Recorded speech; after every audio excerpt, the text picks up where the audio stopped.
Hey everybody, this is Rydo, and we're back with another episode of Portal 2. We have fallen to the as low as we can go in this facility. We opened a gigantic vault cover that led to this door, and from this door we see another door. This is just another loading section. 2 doors, even if you redecorate them, it's just there to hide loads. It's not even doing a good job of hiding the loads, it's just putting the loads in very specific places and then showing the fact that they haven't loaded the next room until they unload the previous room. Better ways they do that now. Instead of having doors, they will have hallways, they will have small puzzles in between big puzzles, and they will do all kinds of craziness. Alright, so we are looking at water. Assumedly, this is muddy water. I wouldn't want to get in it though, because it's either going to dissolve me or it's full of piranhas or something. It's this giant, like, rock base, and then a big orb sphere over there. Let's see. Can I put a portal anywhere? Nope. I don't think it's time to use the portals. I kind of want to jump in the water just to see what happens, but I don't want to intentionally kill myself. I'll probably do it on accident. So, a big sphere up there, and big stairs. Some more spheres.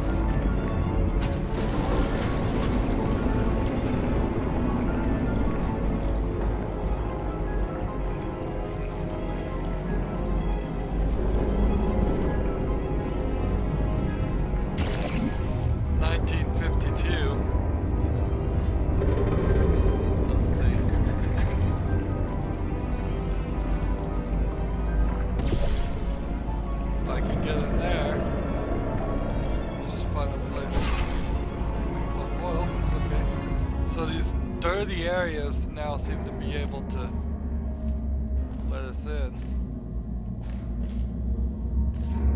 Wait, is that where we're supposed to go? Let's not go where we're supposed to go until we're done going where we're not supposed to go. Test chambers 1 through 200. 200 test chambers.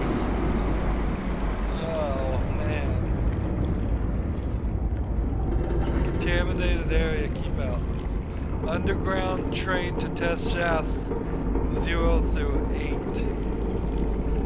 Wonder how many test chambers are in a shaft.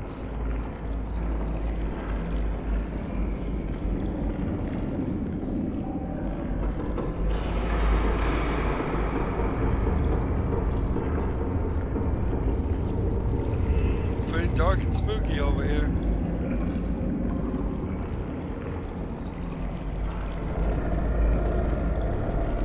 That says Aperture Science. So apparently they were called Aperture Science at some point and changed their name.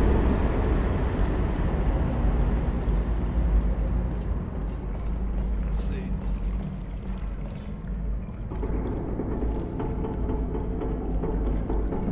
Doesn't look like I'm going to be able to use these stairs to get a little bit of height quite yet.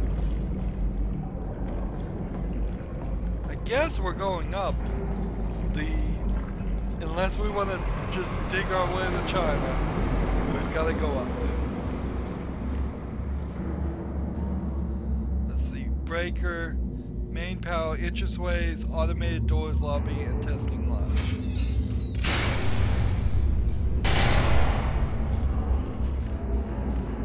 Welcome, gentlemen, to Aperture Science. Astronauts, war heroes, Olympians, you're here because we want the best, and you are it. So, who is ready to make some science? I am.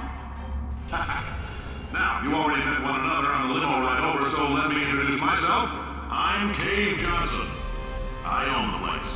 That eager voice you heard is the lovely Carolyn, my assistant. Rest assured, she has transferred your honorarium to the charitable organization of your choice. Isn't that right, Carolyn? Yes, sir, Mr. Johnson. She's the backbone of this facility. Pretty as a postcard, too. Sorry, fellas. She's married. To science. Cave Johnson. We're in a cave and we're hearing somebody called Cave Johnson talking to us, I assume that's some kind of recording. And now I'm on top of the scaffolding for some reason. And his assistant Carol. I have to assume this is just all old facility stuff that's long since been left to its own. I suppose it makes sense at some point that you would have scientists and astronauts test. That certainly makes a lot more sense than just random people testing like me. I'm gonna see if I can just shoot myself through that circle and into that platform. That's what I think the game wants me to do.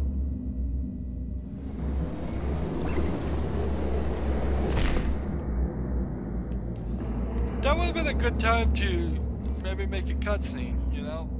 Slow time down, go to third person perspective, do a really cool thing.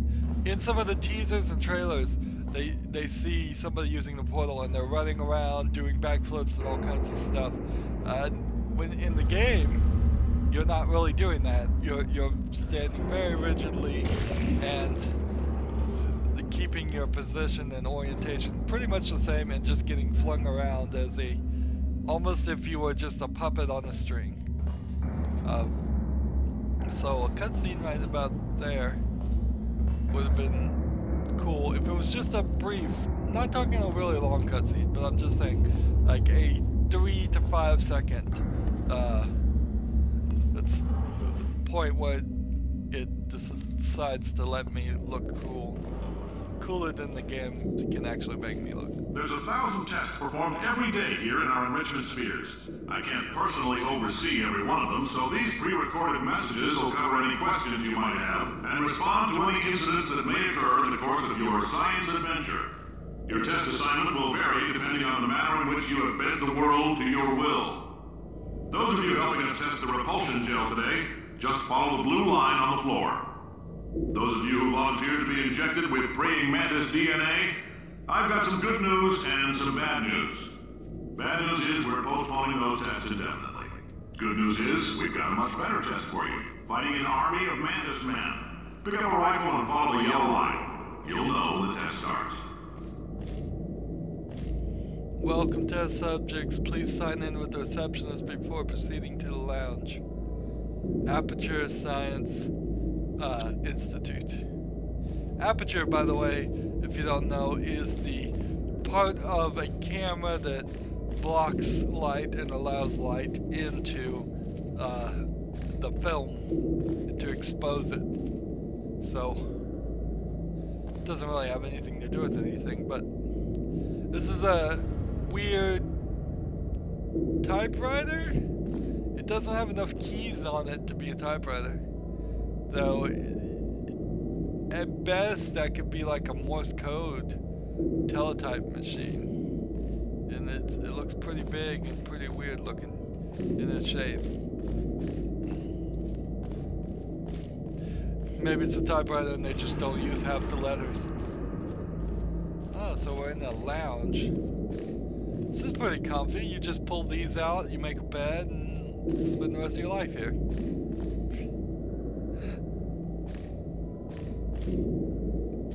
There was some kind of trophies and things in there, and they got, I guess, stolen?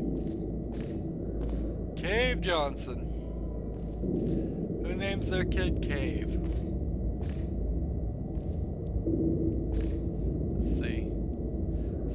of Idaho National Potato Board for promoting potato science.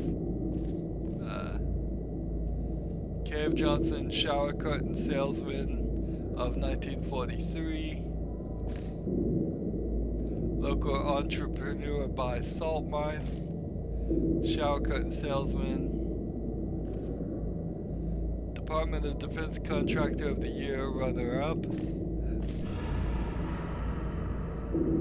Department of Defense Contractor runner-up. Top 100 Applied Science Committees, number 2. Let's see. So he didn't make number 1 for a lot of those things.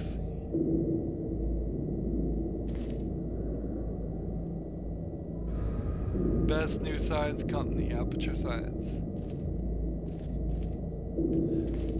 Always number 2. I bet Black Mesa was number 1 a lot of times. I think that's the implication.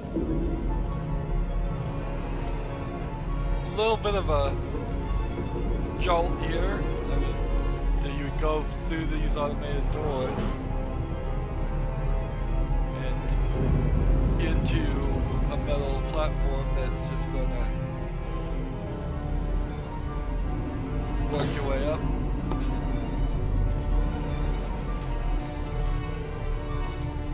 Gigantic buttons. Wait for the attendant to begin lift.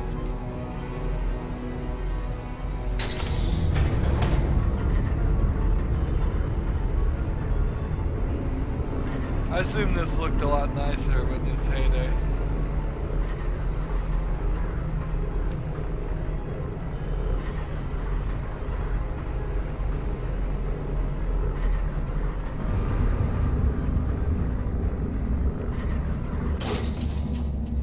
Caution, do not fall down the elevator shaft.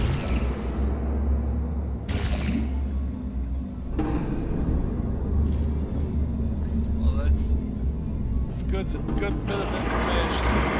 Don't fall down the elevator shaft. Because you know that's exactly what I was gonna do. Gel flow.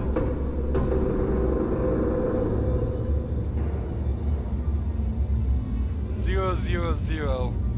Pretty much means there's nothing that interesting in it if it's 000. Hey, so we gotta use the lights again to figure out where we're supposed to go.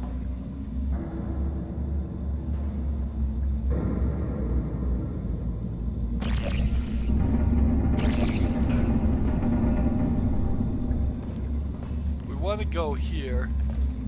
And to get there, it looks like I'm going to take myself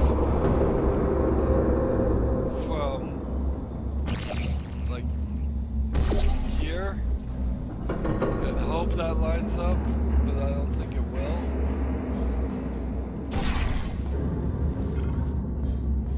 Let's see.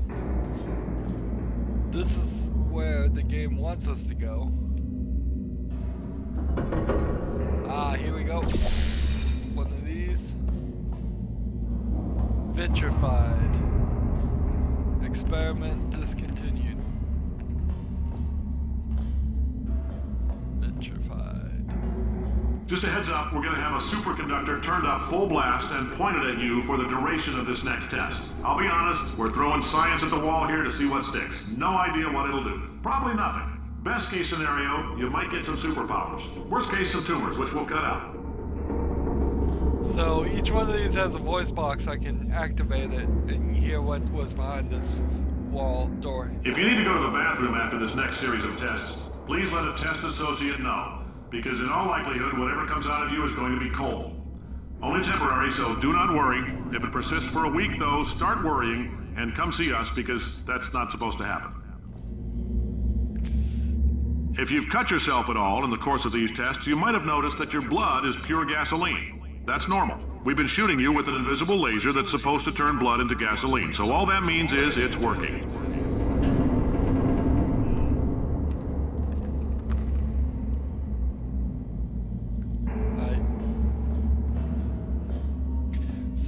some really crazy experiments going on. It sounds like.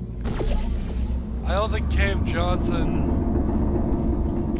really understands the concept of science. Science isn't just doing random crazy things because you want to. It's doing things that have actually a chance of working too. Alright, so it said do not fall down the elevator shaft. And like I've said, I don't listen to instructions too well.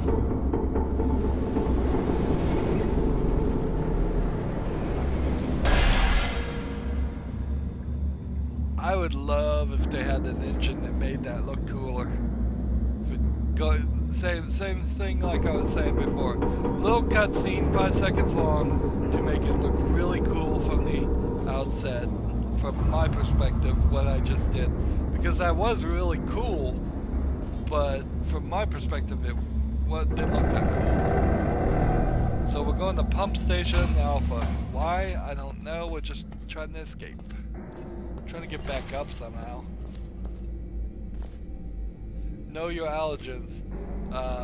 Pollen, animal dander, plastics, and antimatter. Yeah, I think I'm allergic to antimatter. I think all matter is actually. Although it probably doesn't actually qualify as an allergy. Know your hazardous materials. Do not touch anything unfamiliar. Know your chemical hazards. Do not inhale fumes, no matter how good they smell. Oh, all good things to know. Can't just use the phone. Dial for help. Pump Station Alpha. So I guess it was keeping some kind of liquid in those spheres. Gel pressure control. So let's turn it up. Why not?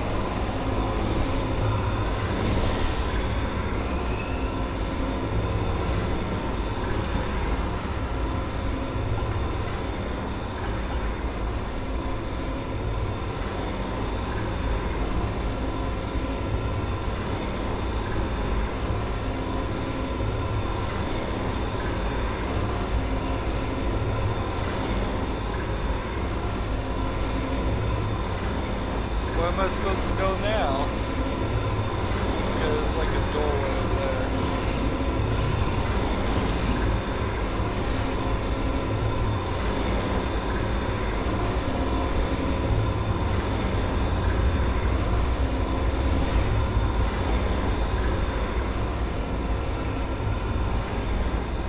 Anything hidden down here?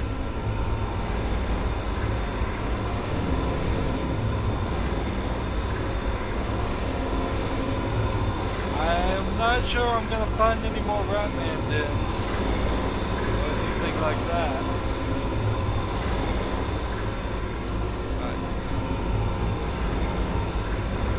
Alright, so that works to an extent.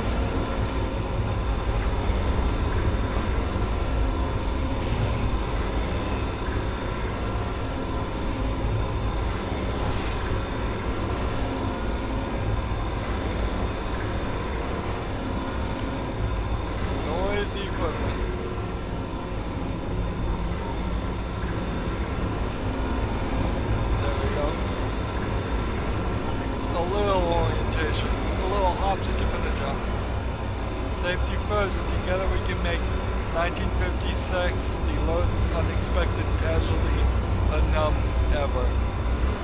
Unknown. That is a word I don't think is used anymore.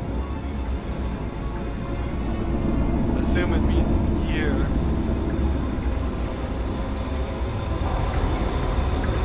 They say great science is built on the shoulders of giants. Not here. At Aperture, we do all our science from scratch. No hand-holding.